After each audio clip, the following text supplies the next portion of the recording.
evening, everyone. All protocols observed. It is with great pleasure that I introduce this year's feature speaker for the 2019 UWI Guardian Group Premium Open Lecture, Professor Wendell Abel. Professor Abel is a physician, an educator, a policy advisor, and mental health disabilities advocate, both within the university and across the Caribbean. He completed his medical training at UWI, as well as at Johns Hopkins University in the United States. His medical background includes a doctorate in psychiatry and a master's in public health. He has continued both his work in psychiatry and public health by becoming a very well-known policy advisor and advocate on mental health issues, including influencing the next generation of physicians through his teaching at the University of the West Indies in Jamaica. In addition to his policy and advocacy work, his work to date has included being the author of 83 articles, several technical reports, and book chapters focusing on a range of mental health issues. He has played a critical role in shaping public policy for persons living with all types of disability, including mental health.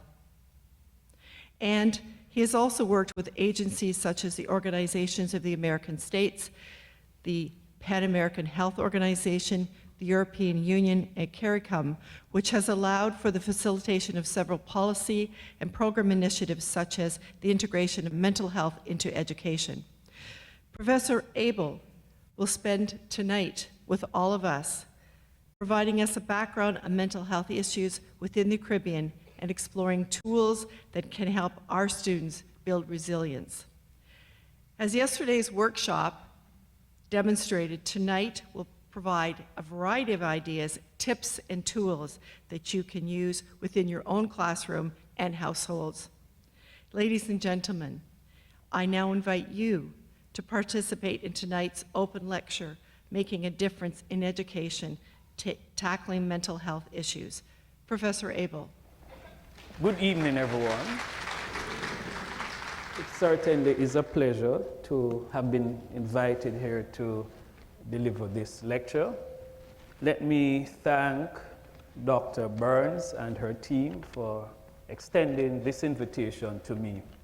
I also want to thank them for the warm hospitality that they have shown, and I have been particularly been impressed by the meticulous way they have gone about the arrangement with precision and grace. This is how the University of the West Indies ought to function. Yes, we should give them a hand. I know this afternoon or evening, it's a wet Friday evening, and I want to thank you all for coming out in this large number. So give yourself a... I must commend the organizers for taking on this topic, tackling mental health issues in education. And why mental health? Mental health is important for many reasons. One, when you look at the disease pattern in the world and the Caribbean, it's shifting. We're moving away from communicable diseases to non-communicable chronic diseases. And mental health or mental disorders and substance abuse are certainly classified as chronic diseases. Another important issue is that our population is aging. And it means that people are living longer, of course, and with that comes a lot of mental health issues, depression, retirement, dealing with retirement, loneliness. So it's commendable that we've decided to deal with these issues. I'm going to apologize for one reason, that it's not going to be a lecture, it's going to be a conversation. So I'm going to invite us to participate. So I know I have been given what, 2 hours? No, it's 1 hour, right? But I hope to take us through probably about half an hour, give us enough time to ask questions, to have discussions. Dr. Burns, I'm very disappointed by the introduction, you know. You said everything about me except to say I'm tall, dark, handsome. That's just to lighten the room. I'm going to pose a question to us, and I'm a psychiatrist. What do you think is the question that is often posed to me, apart from asking if I'm mad? Well, you know, Dr. Burns asked me the question yesterday, and it is, what are your reasons for entering psychiatry? I paused, but the reason I decided to do psychiatry is simply this. My mother had a mental health problem. She had depression. And what it means is that whenever she had a child, she would get depressed. And it turned out that when I was born, she was depressed, severely depressed. It meant that my mother, I know what you're thinking. There's lots more to tell you. But my mother, because of the depression, she was not able to take care of me. She wasn't able to breastfeed. And it was my grandmother who actually took on that role.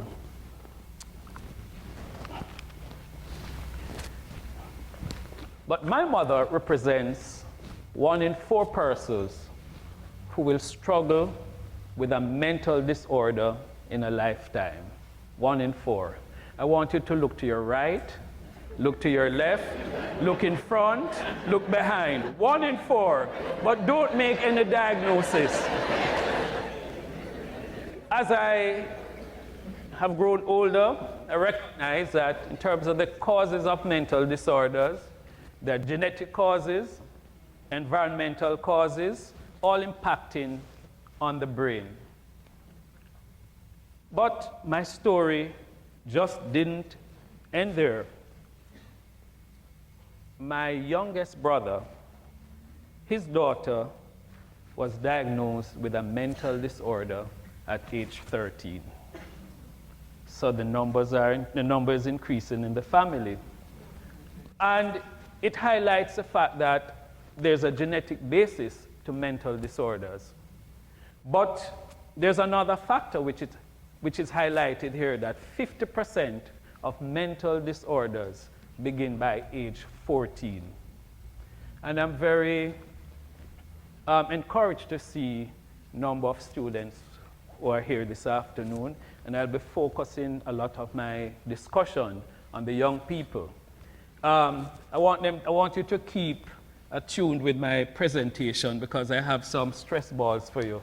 So you have to keep engaged, right? Because I'm going to pose some questions to you based on the lectures. And if you get it right, you'll get a ball, right? So stay connected.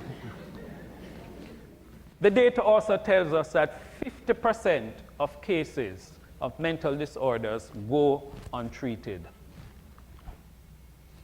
Now, with untreated mental disorders, it means that especially the young, they're more inclined to drop out of school.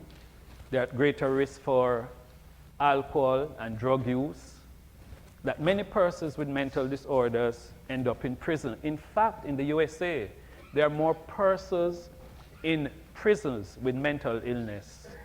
Or of the persons who are mentally ill, there are more of them in prisons than are in mental hospitals. And that's a frightening revelation, that with untreated mental illness, persons are at great risk for unemployment. Now, earlier I pointed out that high percentage of persons do not get treated. And lack of treatment is often due to stigma or lack of access to care. Now, when my niece got ill at age 13, I remember it was a Friday night like tonight, my brother called and he said that his daughter was acting strange, that he went to embrace her and she withdrew and he was wondering if she was abused. And I reassured him that, It could be that she's paranoid. And the following day, the Saturday morning, he called and said she was actually getting worse. And I said to him, I want you to trust me. I want you to believe me. I think your daughter is getting paranoid. She probably has paranoid schizophrenia. Take her to the hospital now. And he believed me. And by 1 o'clock, Saturday afternoon, she was admitted to hospital at age 13. I'm proud to tell you that today, my niece is actually in her final year in college, about to complete her degree in social work. But what is it that made the difference? It's the fact that my brother believed me and he trusted me. And as I think about it, I think about many patients that I've had to treat over the years.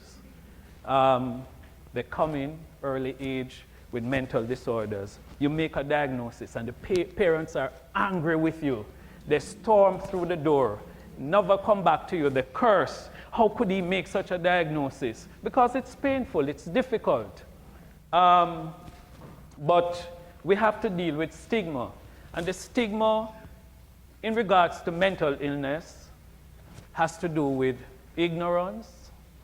That in today's society, a lot of people still think that mental disorders are due to demon possession, witchcraft. In fact, the slide shows a skull and a hole is drilled in it. And ancient societies had those beliefs. And the way people would treat mental disorders is that they would drill a hole in the skull to release the demons. Yes? But we still believe that today, right? Stigma is also born out of fear. Yes? And these will prevent persons from seeking care. Lack of access is also a major factor contributing to persons not getting appropriate care. And in a study that we did some years ago looking at mental health services in the English-speaking Caribbean, it shows that when you look at our mental health budget, the vast majority of the money is actually spent on mental hospitals. And that is also true here in Trinidad and Tobago, true in Jamaica, the Bahamas, throughout the Caribbean. Limited budget spent on prevention, and limited support is given to support school-based programs. Yes? And this is a challenge we face. Now, I want to shift the discussion slightly to look at mental health in a broader perspective. And that mental health, when we talk about mental health, it's not merely the absence of disease, but it includes social, emotional, and behavioral well-being. And the students, what is it? Just repeat for me. It's what? Social, emotional, behavioral well-being. Remember that now. Now, good mental health, when we speak about good mental health, it means that one would develop a positive self-worth. You're able to cope with the normal stresses of life. With good mental health, one is able to realize one's full potential. You're productive at work, and you can make a worthwhile and meaningful contribution to society. I'm going to pause. And the young people in the room, I want you all to say, I'm a big deal. Everybody, I'm a big deal. Louder. And I want you to tell the person next to you that you're a big deal. I know some of you wanted to say that to the person next to you before. But for the young people, you know what this is about? It's positive affirmation. It's important for you to give yourself positive affirmation. And also the other persons around you, right? That's tip number one, positive affirmation. I'm a big deal. I'm going to pose a question to us. What are the mental health issues faced by students? And I want the students to tell me. I'm not going to let you off the hook in. I don't want you to sleep in the room this afternoon. What are the mental health issues often faced by students? I know you're surprised that I'm walking throughout the room, right? What are the mental health issues? Depression. What else? And very good. What else? Stress, excellent. What else? You're going well. Any more? What's that? Fear. Very good. Any more? Excellent. Low self-esteem. Well, I'll add to the list. Among the common mental health issues that young people face, stress, bullying. That's a big one. That's a new one, yeah? Our young people are under tremendous pressure to succeed at all levels of the educational system. Fear of failure, exam stress. Isn't that a big one? Yes, that's why you're here, right?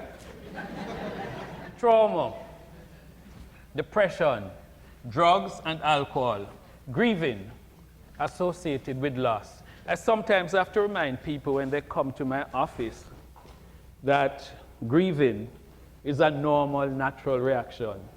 So when somebody dies, don't go to the person, say a family member died, don't go to the person and say, oh, make yourself strong, don't cry. Let them cry, right? It's a normal, natural reaction. That's how doctors make money, you know. I tell you this.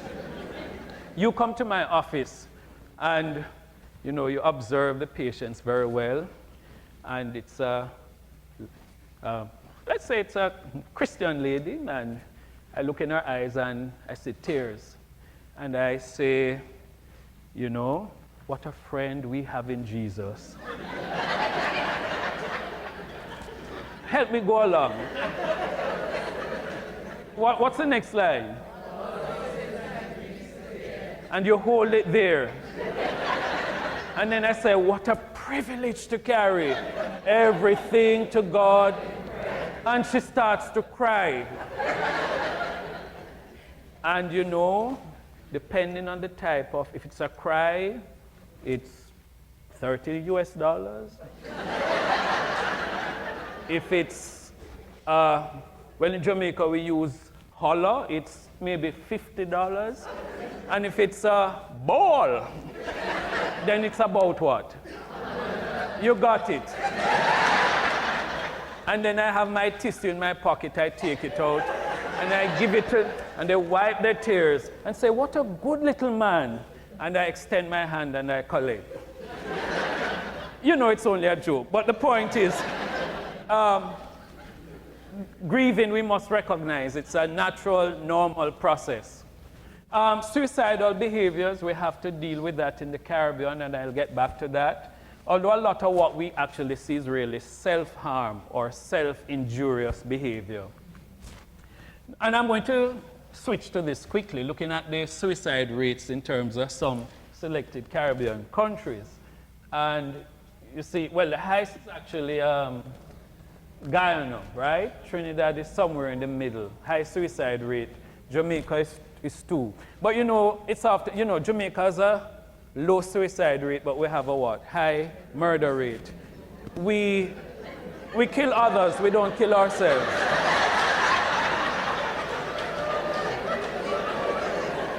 But it is still trauma. But the suicide rate in Trinidad, 12.9. And when we look at the study, I mean, it's a study that was done by Professor Hutchinson here. The risk factors include males, younger age group, and so among males it would be the age group 25 to 34, females 15 to 24. Students and educators are at risk. That struck me. This is a slide showing the violent crimes, homicide rates in the Caribbean. You know, the Caribbean is singled out as a region with a high crime rate, homicide rate. And again, my country unfortunately tops the list, but there's Trinidad. You know, we do have a problem in these countries. The Bahamas. The thing about the Bahamas is they don't report their crime figures. Yes? But the point I'm making is that crime, violence remains a problem in the society. Yesterday, in fact, interestingly, we did an activity. And I was actually surprised at the number of persons who reported that they've been exposed to some form of trauma in this society. I was really shocked. I didn't realize that so many persons were affected. Show of hands, let me see those who've experienced trauma in one form or another in the society. Well, I have. What about? Yeah, quite a few persons. Domestic violence, a problem. Sexual abuse. This is a big one in Caribbean society. And I'm going to spend some time later looking at abuse and sexual abuse. Now, the drug use, we've been doing, every 3 to 5 years, more 5 years, we do studies looking at drug use among our secondary school students. And the last one that was done was 2016. And what it showed was in terms of lifetime prevalence, which means ever used. We asked the students in the secondary school, have you ever used alcohol in one form or another? And 67%, well, we could round off the numbers for ease. About 70% of them said we used it at least once. And the once could be, well, I know in Jamaica, when we make carrot juice and soursop juice, sometimes they put a little alcohol in it, at Christmas, the fruit cake and all of that sort of thing. Sorrel, yes, with alcohol. So about 70% of students say, yes, we've used. Tobacco, 30%, and cannabis, marijuana, it's at 17%, right? And when you look at the data, and I'm going to tell you, which country you think has the highest cannabis use? No. Actually, the use is actually high in countries like St. Lucia, Dominica, St. Vincent. Looked at the data today. But the point is, with these figures, that drug use is still a cause for concern in the Caribbean, countries like Trinidad, certainly Jamaica, all throughout, right? Especially among our young people. And this is a study. I did some analysis of the data, and we asked, why do adolescents take drugs? And these are some of the answers they gave. To fit in, to feel good, to feel better, to do better, to experiment. And you know what was coming a lot out of this data? That they're using drugs to treat their pain. They're self-medicating. And I remember we presented this at a symposium, and an educator said, clearly, we're not teaching our students or young people, we're not giving them enough skills to cope and to deal with their pain. And, I want to leave this thought with us that addiction begins and ends with pain. And what we have to do is treat the pain.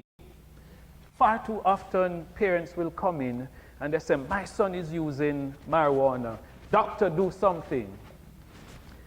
And when you listen, it's usually pain. Pain in the family, personal pain, and where we need to focus on. I usually say to parents, let's choose our battles and choose them well. We need to focus on the pain. Broken homes, parents too busy to attend to their children, we have to deal with the pain. Addiction begins and ends with pain. I'm going to shift a little again to look at the first 1,000 days. And a lot of work has been done over the years looking at the first 1,000 days of life. And the first 1,000 days would start from conception to the end of age 2. Increasingly, we're now recognizing the significance of the first 1,000 days in life. And from a mental health point of view, what the data tells us is that if the attachment is secure, bonding is secure, and the child gets a lot of stimulation, then that child will grow up with great level of self-esteem, will be a happier child, and that child is going to be able to relate to others better. And you probably ask, what has become of you? Your mother had postpartum depression. The attachment was not secure, bonding was disrupted, but my grandmother substituted, yes? And we have to thank the grandmothers and the extended families that play a great role. Any grandmother here? Let's recognize them, because our extended, I see you're waving happily, yes? It speaks to the role of the extended family in caring for children in the community. But yes, in the first 1,000 days, it's important. They're a critical period. There are so many things that will affect the development of the brain and the child's development. Nutrition is also an important one, yes? And what we've also learned is that if there are problems in the first 1,000 days, insecure attachment, lack of stimulation, chronic stress, violence, right? Then children who experience these are likely to finish fewer grades in school. In other words, they're not going to succeed as well. They earn less in life, and they have poor health outcome. The first 1,000 days are critical. And so, what I'm saying to us as policymakers, educators, everybody, is that a strong start in life guarantees success. Poor start is going to compromise the development of the child. And so we have to pay more attention to the first 1,000 days. And it means we have to pay more attention to parenting, not prison. And focus on parenting education, invest in early childhood education, right? Very important. I raise another question, and it is why trauma matters. And I'm going to share some data for you. I hope I'm not overwhelming you with too much data. But this is a famous study that was done in the USA, Adverse Childhood Experience Study.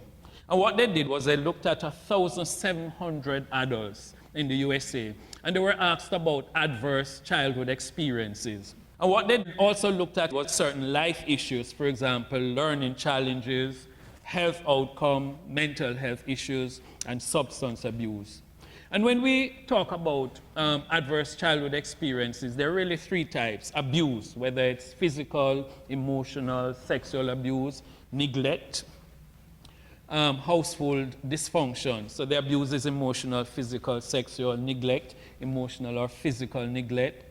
Household dysfunction, for example, mother experiencing violence, mental illness within the family, alcohol, drug use within the family, having a family member, for example, father incarcerated.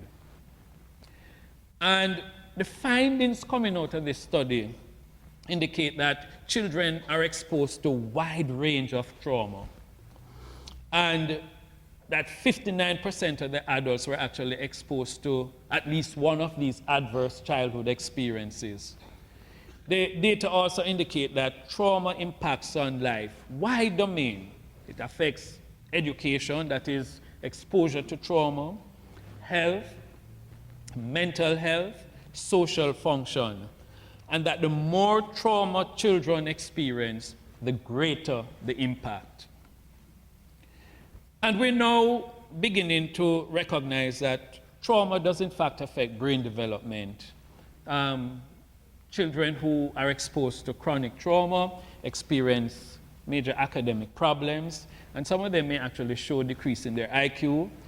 The rate of learning disability is actually doubled, and there's impairment in terms of their ability to control emotions and impulses.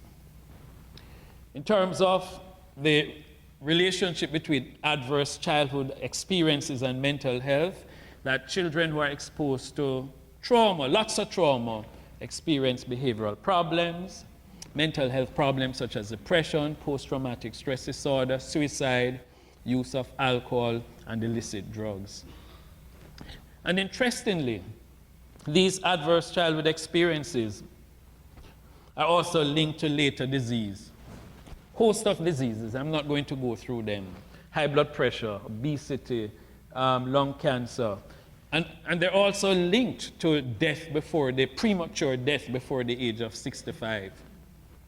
Additionally, exposure to these adverse childhood experiences are predictors of social problems such as homelessness, criminal behavior, unemployment, parenting problems, family violence, and what we refer to as the intergenerational transmission of violence. That if you grow up in an environment in which you're exposed to a lot of trauma, violence and so on, that you're going to transmit that across generation to your own children.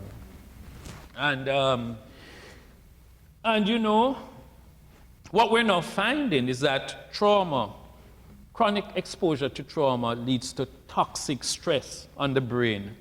And part of it is that the brain is flooded with adrenaline for a long time. It becomes toxic. It's similar to revving up a car for a long period of time, and the brain goes into overdrive.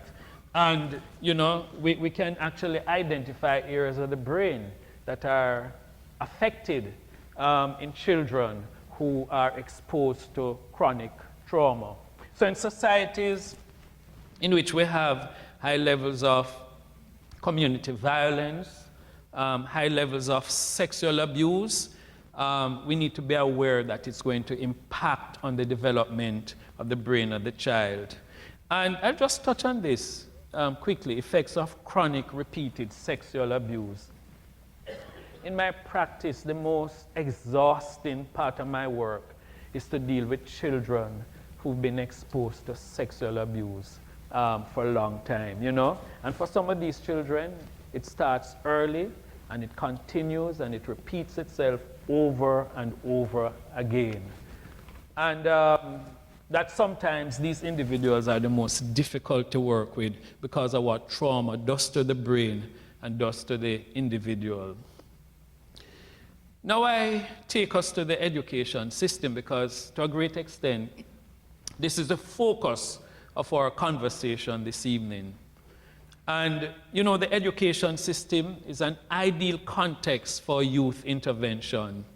It's a tremendous opportunity for us to promote positive development from an early age.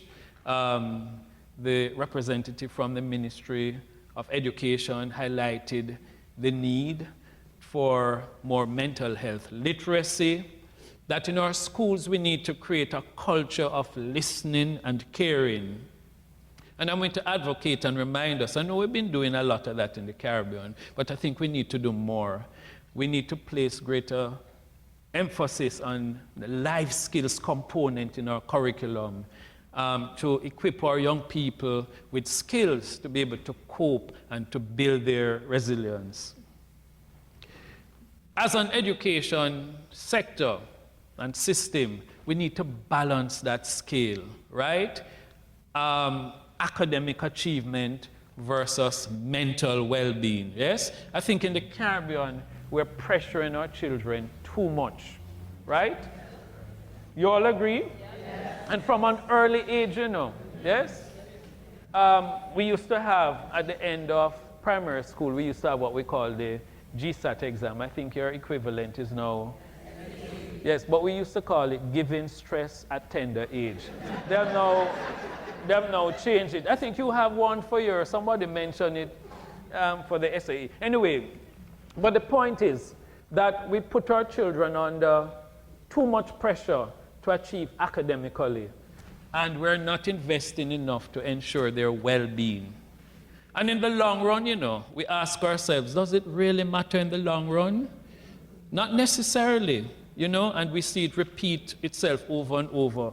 I work at the University of the West Indies, and I see it every day. I'll tell you this, every time I enter a lecture room like this, and if I talk about depression, as I get to the door, a lot of students just pounce on me, and they say, we're depressed, we're struggling, our parents are putting us under too much pressure to do medicine, and I didn't want to do medicine, I want to become an accountant, and, you know, but clearly, as a society, or as societies within the region, we're putting our children under far too much pressure. Not that academic achievement is not good. It is good. It's good. It's important. But we have to balance that scale.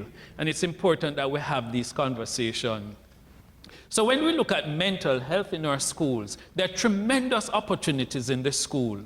Not that we're going to turn the educational system into, or turn teachers to become therapists, because we have that discussion back home, but schools are well equipped to be able to identify children at risk.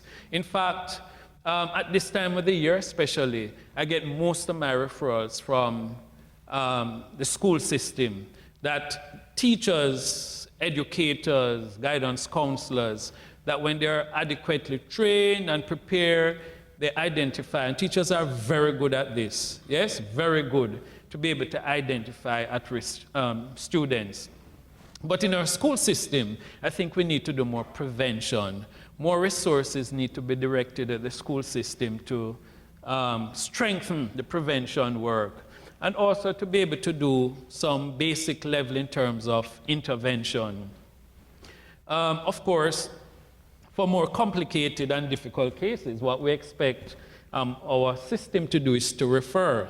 And hopefully we have adequate services for children and adolescents. But this again is a major problem we have in the Caribbean. We're short in terms of mental health professionals to serve children and adolescents. In fact, when you look at the health system, we're good at providing services for children, but the adolescent age group, in that age group, we're having problems with them in terms of where to refer them to, who are the professionals who are going to take care of them. You look at the society here and count the number of child psychiatrists you have in Trinidad and Tobago, and the number of child psychologists, right? Very few, and this is so throughout the entire English-speaking Caribbean. And what is also true is that these professionals have a high level of burnout. In fact, on an average, they probably remain in their jobs for about 4 to 5 years, even in first world countries where they also have a shortage. But we have to clearly invest more in professionals who look after our children and adolescents, because they are the future. The school also has a responsibility to create an environment that is more encouraging and more empathetic. And we'll explore that a little. And so one of the things that, one area that was alluded to earlier is mental health education in schools. We have to increase awareness of mental health issues. In fact, there's a recent study that was done in the USA that showed that schools in which they implement mental health education, mental health literacy programs, that children actually do better from a mental well-being perspective, but they also seek treatment earlier because they're aware. Because good programs also help to reduce stigma, good programs reduce discrimination, and good programs help to increase acceptance in terms of mental health issues. The time has come actually for us to begin to recognize that mental health problems are no different from any other problem, yes? And they should be seen as such and be treated as such.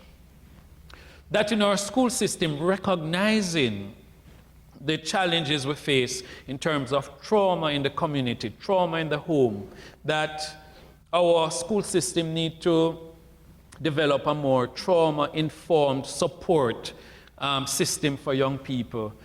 Firstly, we need to recognize the impact of trauma, and that is why I spent some time looking at that.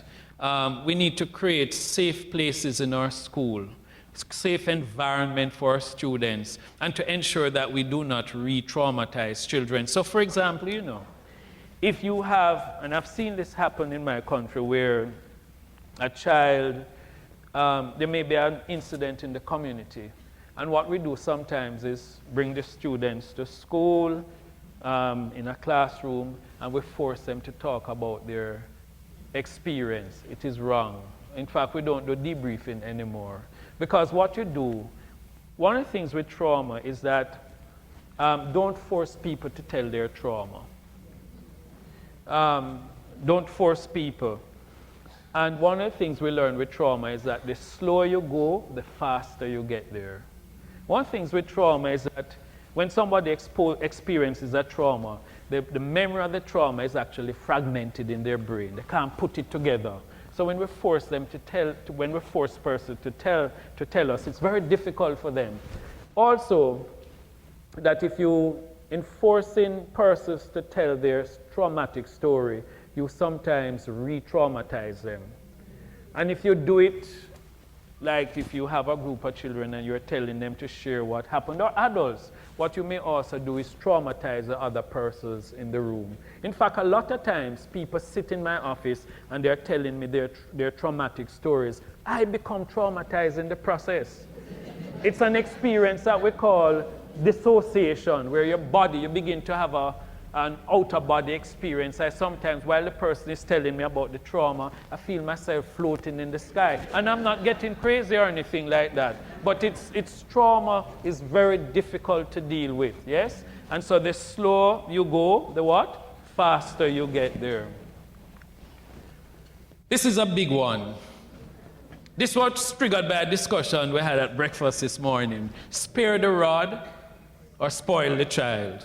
What's your opinion on that? I maintain, that, let me say, persons in this room who was ever beaten by their parents. I have to run. And I'm going to tell you something. I have to be careful how I say this, but a lot of it is abusive, That the reality in the Caribbean is that the way in which we discipline our children is harsh, sometimes brutal, and a lot of time it's traumatic. Yes? And we have to really look at how we discipline our children. And I know some of you are going to say, but how dare you say that? It worked for me. And I'm going to share with you some tips in terms of what works. A non-judgmental approach. That with your children, interactions that express kindness, patience, acceptance, and listening. We have to listen to our children. They must become our best friends. Yes? But still in many homes in the Caribbean, children must be seen and not what? Heard. What hurts? Interactions that are humiliating, harsh, disrespectful, critical, demanding, judgmental. I touched on trauma, that, when people experience trauma, they really should seek treatment, and we should encourage, if our children have been exposed to trauma, we should ensure that they get help. The greatest agony is that untold story inside of you. That's really a quote from Maya Angelou. And as I said earlier, do not force individuals to tell their story. The slower you go, the faster you get there. Listen to your children. Many parents still think that children should be seen and not heard. And we should find time to sit and listen to our children. You should become your child's best friend. Show love and affection. Lots of love and affection. Children need love, and they also have a need to feel love. Tell them you love them. And I hope the fathers do that too, right? And I see you can, yes. I hope you do that, right? But because Caribbean fathers don't like to express their emotions, right? They don't like to express emotions. They think it's a sign of weakness. And so I get a lot of individuals who come to me, men, and they say, I grew up in a home and my father never ever said that he loved me. Yes? And this is a big man, and he's had to struggle with that all his life. Father never expressed love, care, concern. Spend time with our children. For children, love is spelled T-I-M-E, time. Spend quality time with your child. I know most of us know that, right? I'll skip this one. Communicate. And I'm going to spend time on this one. Do not communicate in U-Message. Communicate using iMessage. And you may ask, what is that? We did it in workshop yesterday, and I'm going to give you an example here. So you come home, and your child is watching TV instead of doing homework. Well, they should be watching TV probably on a Friday evening, right? And you're probably upset, angry, because you've told that child to do homework all week. And you know what we do? We speak to them in U-Message. You're worthless. You're no good. You're a failure. And it's the U-Messages. And you know what U-Messages do? They attack and they put down and they destroy the child's self-esteem. I remember one evening I was doing therapy with a lady. It was late, and I yawned. And she started to cry. And I said to myself, what is happening now? So I had to get myself out of it, and I said, I notice you're yawning. It probably has some significance to you. Tell me about it. And she was saying, Doc, I feel that you think I'm boring and you don't like me. And then she started to tell me that she grew up in a home where she was always put down and told that she would not achieve anything. And it turned out she was the only member in her family who actually made it to college. She had poor self-esteem, and this was because she was constantly put down and spoken to given the U-Messages. And let me tell you, and we're going to spend a little time on it, not too much time, but some time, the U-Message. We use U-Messages in all areas of our life. Yesterday I was telling the group that, let's say your minister's wife, she owes you money, or the priest or whoever, and she promised that she would have paid you the money from last Christmas. Now Christmas is coming again, and you want your money because you want to buy a new sofa, right? And you go to your bed every night and you're perplexed. You don't know what to say to her. Anytime you can't say something to somebody, it means that you haven't got the communication right. And it's always good to use what we call iMessage, and I'll come to that. So you're struggling, don't know what to say to the minister's wife, and you have to get it right because this is the time of the year when they elect people to the board of deacons or deaconess. And you want to be elected, so you can't offend this lady, yes? So I'm going to show you how we could communicate to her without being offensive. Because if you use U-Message, you probably go to her and say, well, you promised me my money. You told me I would get it December. Easter came, you promised me. You're not somebody who keep your word. You are unreliable, and you're a minister's wife. You should be doing better. A lot of U-Messages, yes? And when we use U-Messages, people get very defensive, yes?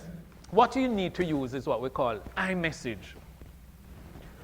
And so when you walk into the house and your 12-year-old is watching television, instead of saying, you're this, you're that, you're worthless, you're no good, how would you feel? You feel what? Probably what? Upset. So we're going to repeat it. I feel upset, everybody. I feel upset. Because you have not, actually that is bad. We should take out the you. Because the homework is not done. Let's repeat it. Because the what? Homework is not done. And what I want is for you to do your homework. How does that sound? Much better. So let's work the minister's wife now. How would you feel? You feel upset? What about disappointed? Yes? Yes, so I feel disappointed because the funds were not paid as promised, right? And what I want is what? Very good. You know, wives have a problem with their husband not remembering the wedding anniversary, right? And I'm going to give you a tool to use when you go home. No more, but you didn't remember my wedding anniversary. You've forgotten again. you're no good. And the neighbor next door, he always remembers his wife, the wedding anniversary. You message, right? And then the husband storms out through the door, right? And the marriage is in chaos. A lot of times, relationships are in trouble. By the time they come to us as therapists, it's because we are using too much what? You message. Communication has gone bad. So let us do this one. So what should the wife say? She would be feeling what? Upset? No, can I use upset again? Give me another feeling word. Disappointed, yes. Because the anniversary is forgotten. And what I want for you to do is to what? Remember. Isn't that soft and gentler? Try it. Let me tell you something. This iMessage, in fact, I tell you, the students are here. You want to work on your teacher next week? You didn't do your homework, right? And I see some teachers here. So what you're going to say to your teacher? Let's use an iMessage. I feel bad, yes. Or feel tired because what? The homework, or distress, the homework was not what? Done. And what I would want is what? Excellent. And let me tell you, it works if you work it. All the time. It what? Works if you what? Work it. So we're going to, when we leave here this evening, we're going to use more what? iMessage. And we're going to change our pattern of what? Communication. And we'll enjoy better what? Well-being, social well-being. And our home life will be happier, school life will be happier. iMessages, they work. It works if you work it.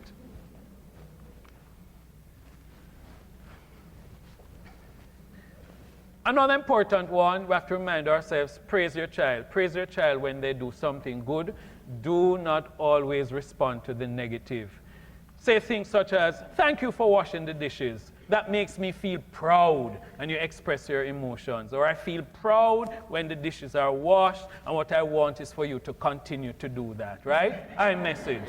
Let me tell you, and we should use a more non-judgmental approach. Avoid why questions.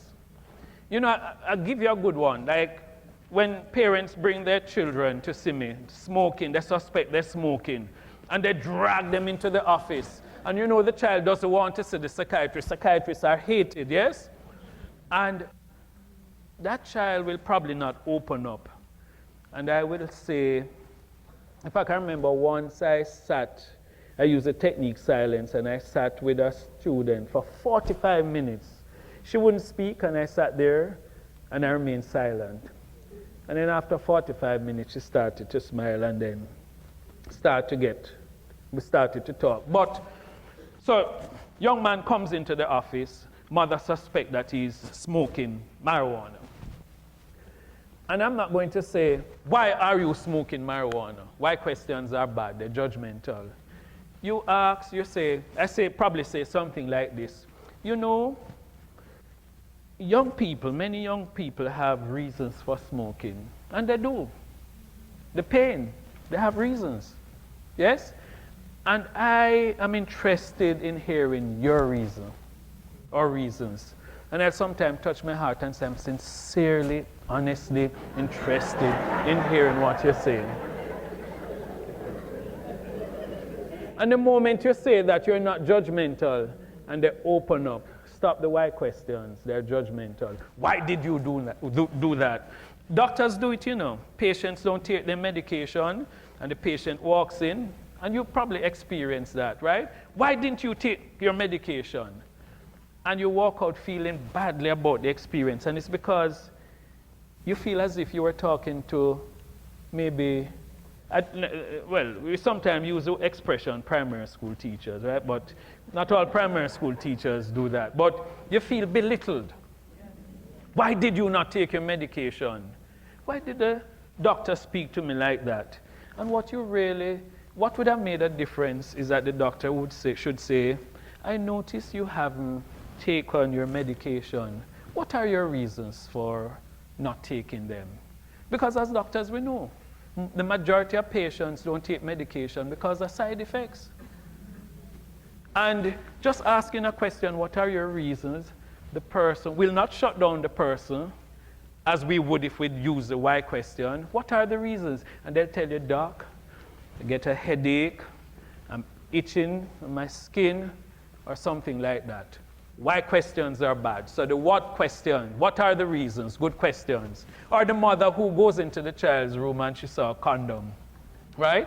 And what is this? But you already know what it is. And it's a setup question.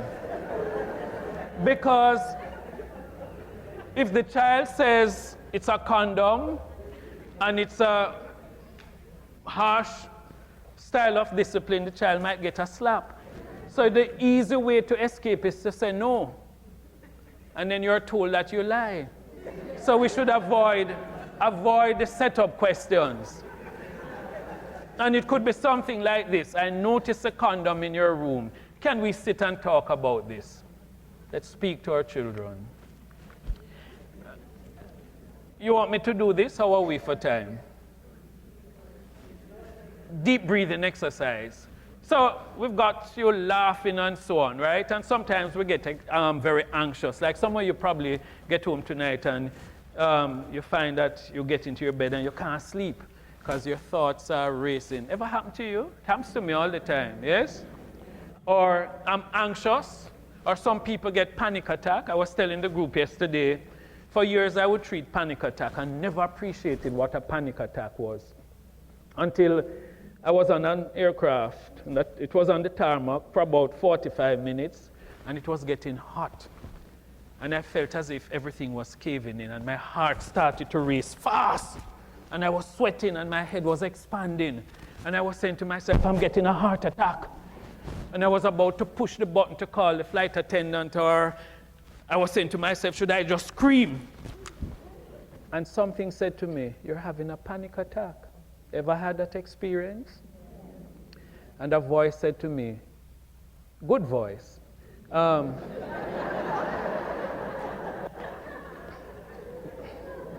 Voice said to me, do your deep breathing. And I did my deep breathing exercise. And I relaxed. My heart slowed down, sweating stopped. And I said, but this is a panic attack. So if you're having panic attack, this will work, deep breathing exercise. So I'm going to just allow us to do it quickly. What I want everybody to do, just relax yourself. Close your eyes. Nobody's going to pick your purse or anything like that. And what we're going to do, we're going to relax ourselves. We're going to breathe in through our nostril. Breathe in gently. And while you're breathing in, just focus on the air going down. And then what you do is breathe out gently through your mouth. So in through your nostrils, focus on your breath, and then hold it a little, and then breathe out through your mouth. Breathe in as if you're smelling a rose. Breathe out as if you're blowing a leaf. So everybody, in, keep doing it, very good.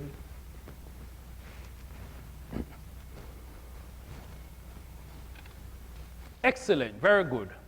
How was that? You realize how relaxing it is? You'd be surprised.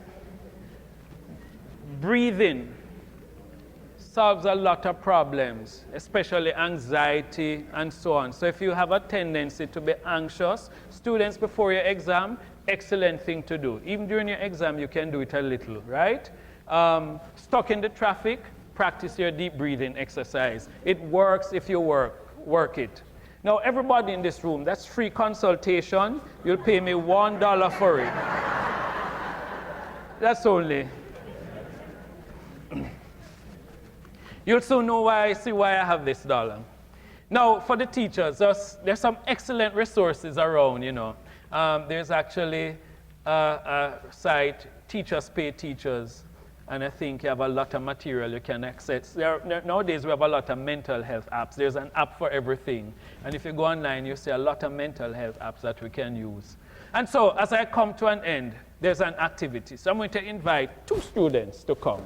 I have a surprise for you. Come on. I'm told I should make it stressful. I know you all go to a lovely girls' school, but I'll try not to let you do anything unladylike, right? What you're going to do, what do we have here? It's a dollar, right? So what I'm going to do, one of you, you want to hold it?